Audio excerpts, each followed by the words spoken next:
ભગવાનની દિવ્ય કથા છે. દેવર્ષિ નારદ આવ્યા છે. પર્યટન વિવિધાન લોકાન, અલગ અલગ લોકોનું પર્યટન કરતા કરતા મર્ત્યલોકમ મૃત્યુલોક ઉપર આવ્યા છે. જ્યાં મૃત્યુલોક ઉપર આવીને જોયું ત્યાં તો દરેક પરિવારમાં કંકાસ જોયો છે.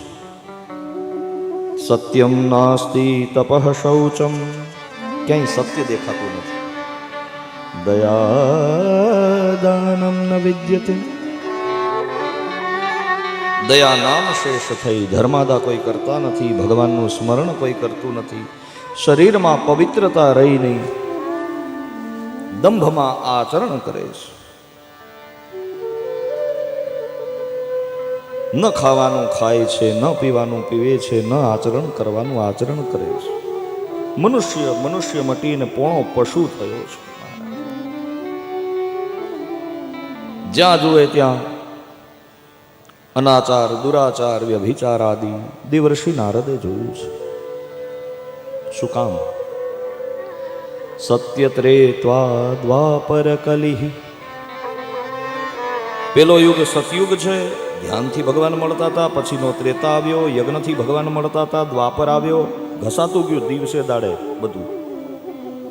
સેવાથી ભગવાન મળ્યા, પણ દ્વાપર પૂરો થયો. ઇદાનીમ કલિતામ ગતઃ, કલિકાલ આવ્યો છે. કળિયુગમાં લોકોની બુદ્ધિ ક્ષીણ થઈ. વેદોની વાત, સિદ્ધાંતોની વાત, વૈદિક અને એરિથમેટિકલી અને લોજિકલી પ્રૂવડ વાત લોકોના મનમાં બેસતી નથી. બોલો નારાયણ. અનાચાર, દુરાચાર, વ્યભિચાર આદિમાં સંલગ્ન થયા છે. યાદ રાખજો, હજારો વર્ષ પહેલા આપેલા આપણા ઋષિઓના સાધુ સિદ્ધાંતો એ બધા આજે પણ સાર્વદેશિક, સાર્વભૌમિક અને સાર્વકાલિક સત્ય છે અને છે. આજનું વિજ્ઞાન અને ટેકનોલોજી વિધાઉટ ફ્યુલ એરલાઇન્સ ચાલે નહીં, પણ એ સમયમાં સંકલ્પ શક્તિથી વિમાન હાલતું હતું.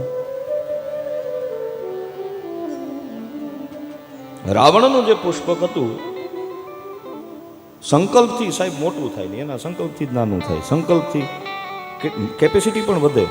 દેર ઇઝ નો ફ્યુલ, એમાં કોઈ ફ્યુલ લાગતું નહોતું, મંત્ર શક્તિથી ચાલે.